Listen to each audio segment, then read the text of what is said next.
Hello, welcome to UPSC essential. इस video में हम जानेंगे इंटरनेशनल रिलेशन से जुड़ा हुआ एक बहुत ही इंपॉर्टेंट पॉइंट जो है इंटरनेशनल एटॉमिक एनर्जी एजेंसी, इसके बारे में। ये क्यों न्यूज़ में था वो हमें पता होना चाहिए। तो याद रखिए, ऑपरेशन सिंदूर के दौरान हमें कुछ ऐसे इंटेलिजेंस इनपुट मिले थे कि पाकिस्तान जो है वो भारत पे न्यूक्लियर अटैक कर सकता है। तो उसी की वजह से भारत की मिनिस्ट्री ऑफ डिफेंस इन्होंने इंटरनेशनल एटॉमिक एनर्जी को अर्ज किया, ओके, रिक्वेस्ट की कि वो पाकिस्तान का जितना भी न्यूक्लियर आर्सेनल है उस पे अपना ओवरसाइट बढ़ाए, मतलब अपनी कड़ी नजर रखे। क्लियर? तो उसके वजह से हमें ये आईएईए के बारे में पढ़ना बहुत इंपॉर्टेंट हो जाता है। तो फर्स्ट ऑफ ऑल हम स्टार्ट करेंगे व्हाट इज आईएईए, कि मिनिस्ट्री ऑफ डिफेंस ने आईएईए को ही क्यों कहा, किसी और संस्था को क्यों नहीं कहा।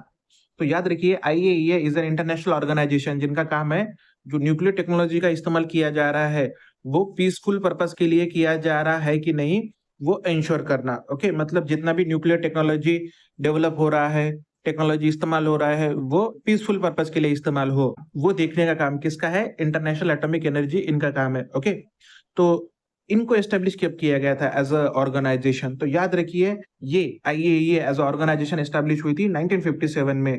Okay, under UN as an autonomous international organisation. तो ऑटोनॉमस इंटरनेशनल ऑर्गेनाइजेशन के तौर पे यूएन के अंडर ये जो संस्था है, कौन सी? इंटरनेशनल एटॉमिक एनर्जी एजेंसी, इसको एस्टेब्लिश किया गया था, जिसका हेडक्वार्टर कहाँ पर है? वियना, ऑस्ट्रिया, यहाँ पर है। ओके, और इस ऑर्गेनाइजेशन का मोटो क्या है? Atom for piece and development. Okay, atom for piece and development, ये इस ऑर्गेनाइजेशन का क्या है? मोटो। अगर हम कुल सदस्यों की बात करें तो इसके टोटल 180 मेंबर्स है, जिसमें India is one of the member. एक कंट्री है खासकर नॉर्थ कोरिया, जिसने इसको 1974 में ज्वाइन किया था, बट 1994 में वो विड्रॉ हो चुके थे। क्यों? क्योंकि हमें पता ही है कि हाल में वहां पे कैसे कंडीशन चालू है, तो 1994 से ही वो उन्होंने विड्रॉ कर ली थी अपनी मेंबरशिप। ओके, तो ये सारे जो मेंबर है आईएईए के, इंटरनेशनल एटॉमिक एनर्जी एजेंसी के, वे हर साल मिलते हैं। ओके, कहाँ पे? वियना, ऑस्ट्रिया में, to discuss future of nuclear technology. Okay, तो न्यूक्लियर टेक्नोलॉजी का फ्यूचर, या फिर न्यूक्लियर जो वेपन है, या फिर न्यूक्लियर जो टेक्नोलॉजी है वो किस लिए इस्तेमाल की जा रही है, पीसफुल पर्पस के लिए इस्तेमाल की जा रही है कि नहीं, तो इंश्योर करना इन सारी चीजों को, इसके लिए वो हर साल मिलते हैं एज एन एनुअल समिट के तौर पर। Then international atomic energy agency, इनका जो काम है टू इंश्योर करना, क्या टू इंश्योर करना? तो न्यूक्लियर टेक्नोलॉजी, इसका यूज जो है वो पीसफुल पर्पस के लिए हो रहा है कि नहीं। उसके वजह से ही इनको 2005 में नोबेल पीस प्राइज मिला था। ओके, नोबेल पीस प्राइज ये उन्हें मिला था कब? 2005 में मिला था। किस लिए? तो promoting peaceful use of nuclear technology और ग्लोबल सेफ्टी इंश्योर करने की वजह से। क्लियर? नेक्स्ट, कि आईएईए और एनपीटी के बीच में क्या रिलेशन है? तो याद रखिए, IAEA is not integral part of this NPT. NPT क्या है? तो non proliferation of nuclear weapon treaty. Okay, तो ये एक इंटरनेशनल ट्रीटी है जो इंश्योर करती है जो न्यूक्लियर वेपन है वो किसी और कंट्री के हाथ में ना गिरे, यानी कि एक स्टेबिलिटी, एक सेफ्टी इंश्योर करती है ग्लोबल लेवल पे। तो आईएईए और इनमें इनडायरेक्टली, तो मतलब डायरेक्टली तो कोई ऐसा एक ये नहीं है, रिलेशन, को रिलेशन नहीं है, बट इनडायरेक्टली ये काम करती है एज अ वेरिफिकेशन अथॉरिटी करके। ओके, तो जो वेरिफिकेशन अथॉरिटी है इसके तौर पे कौन काम करता है? तो आईएईए काम करता है। जितने भी नॉन न्यूक्लियर वेपन स्टेट है, ओके, उनको रिक्वायर्ड है अंडर एनपीटी कि वो क्या करे? एक कॉम्प्रिहेंसिव सेफगार्ड एग्रीमेंट साइन करे, ओके, विथ आईएईए। और आईएईए जो है वो वेरीफाई करेगा कि ये जो एग्रीमेंट है उसके अंदर जितने भी दिए गए पॉइंट्स है वो फुलफिल किए जा रहे हैं कि नहीं, मतलब वो ऑब्लिगेशन जो है उनको रखा गया कि न्यूक्लियर टेक्नोलॉजी को अच्छे चीज के लिए इस्तेमाल करना, पीसफुल पर्पस के लिए इस्तेमाल करना, डेवलपमेंट के लिए इस्तेमाल करना, ये किया जा रहा है कि नहीं, इसको वेरीफाई करने का काम किसका है? तो आईएईए का है। तो remember, they are not integral, they are not directly related, but it is indirect relation. मतलब एनपीटी के अंदर जितने भी ऑब्लिगेशन है वो वेरीफाई करने का काम कौन कर रहा है? आईएईए कर रहा है। ये चीज आपने याद रखना है।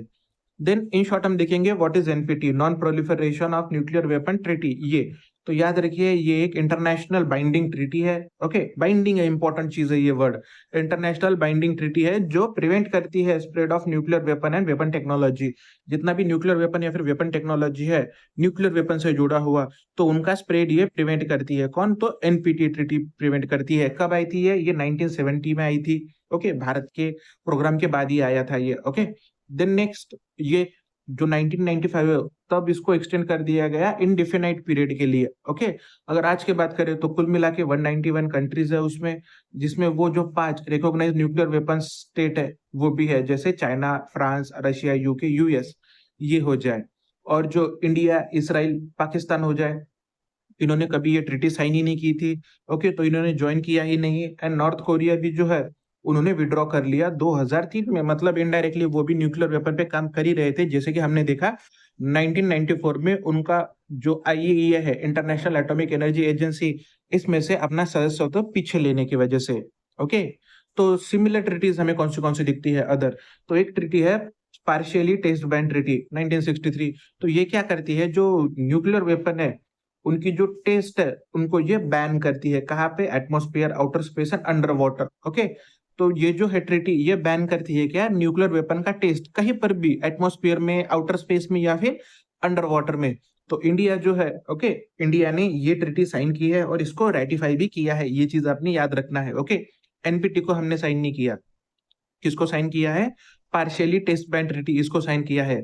Then next CTBT means comprehensive nuclear test ban treaty, ये जो 1996 की एक ट्रीटी है, ये बैन करती है all nuclear explosion.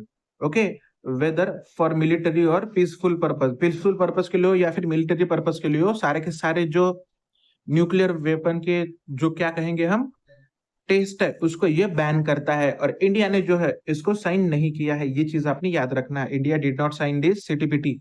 Okay, then next prohibition of nuclear weapon.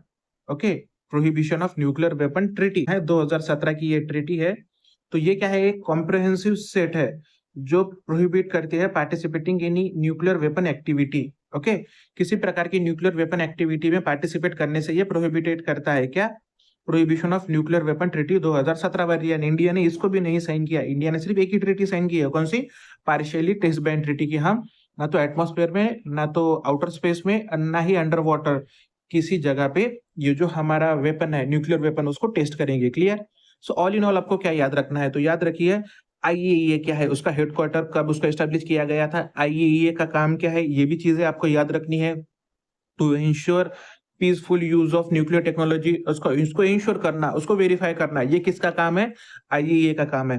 तो आईएईए, उसके बाद एनपीटी, जो न्यूक्लियर वेपन से जुड़े अदर ट्रीटीज कौन सी है, तो आपको याद रखना है एनपीटी है, non proliferation of nuclear weapon treaty है, या फिर पार्शियली टेस्ट बैन ट्रीटी है। ओके, या फिर comprehensive nuclear test ban treaty है, सीटीबीटी। ओके, या फिर prohibition of nuclear weapon treaty है। ये चारों ट्रीटी के बारे में आपने याद रखना है। चारों ट्रीटी के वन लाइनर में भी आपने याद रखा ईयर के साथ। तो ईयर क्यों? क्योंकि यूपीएससी क्या करेंगे, आपको एक आध बार क्रोनोलॉजिकली पूछ लेंगे कि कौन सी पहले ट्रीटी आ चुकी है। ओके, तो वक्त के हिसाब से भी आपको ईयर भी याद रखने हैं, और ईयर के बाद क्या हो जाएगा कि वो क्या क्या है, वन लाइनर में आप उस ट्रीटी के बारे में याद रखिए। ये सारी चीजें आपको प्रीलिम्स में हेल्प कर सकती है, या फिर मेंस में भी अगर पूछा जाए तो मेंस में भी आप इसका इस्तेमाल कर सकते हो। ओके, तो इतना याद रखिए, ये आपको एग्जाम में हेल्प करेगा। Thank you very much.